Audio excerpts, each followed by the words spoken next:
Good morning, it's the 18th of January 2023. Simon Thompson here. They've invited me down here today. There's nobody here. How bad is that? Anyway, they've left me some questions which I will answer to the best of my ability. Question one is, will you answer my questions honestly? Well, I just said that, so yeah. Do you prioritise parcels over letters? Well, of course we do. Parcels pay a lot more than letters. Letters are coming to an end. Do you know, where else could you go and post a letter for £1? You could post a letter here or in Dover to the Outer Hebrides, to a remote cottage, and you get it delivered. That costs us thousands. That can't continue. The only way letters can continue is if we deliver them to a local point and you get off your arses and pick them up and go and collect them yourself. So we could drop them all at the local town hall and you can pick letters up there. Simple, yes, we do prioritise parcels.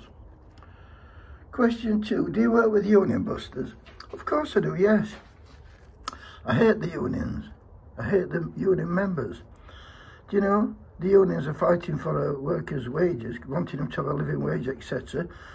When they're on strike, I can get agency staff in to do the job, even better than the regular workers, and it's 20% cheaper. Managers, who are just postmen who have stepped up to managers, they come in, I give them a £150 voucher, and they're ecstatic. It's win-win. We don't need the unions.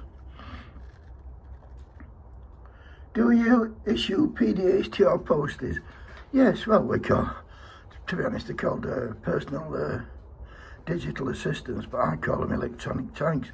That's that way I can keep my eye on them. I mean, to be honest, the posties, when they go to work, they're not there doing social calls, they're there to do a job, and that's deliver letters as quickly and as efficiently as possible. They're not allowed to dawdle around, they're against the clock, and this makes sure they do exactly as I want them to do. It spies on them.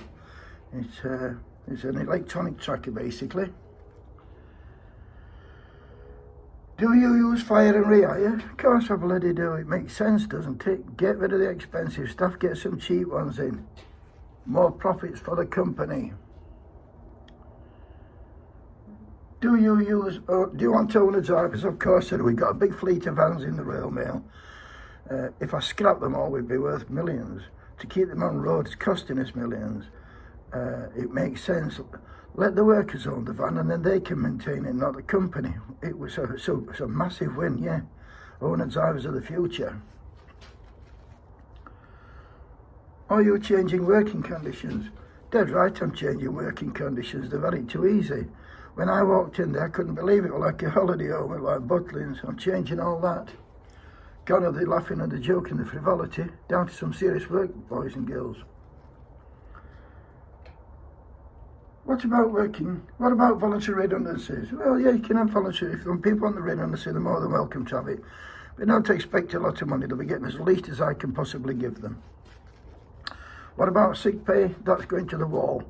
If you're sick, don't come, simples. Don't get sick, come, get paid. It's easy, really. What about paid holidays? They're going. No paid holidays, we don't need them. I don't know who invented them, but the cost of coming in, absolute fortune. Get rid of them, we're saving millions. More for the shareholders. Do you think your workers deserve a pay rise? Well, they've had a pay rise. They've had a 2% pay rise, which I thought were very, very generous. I only wanted to give them one.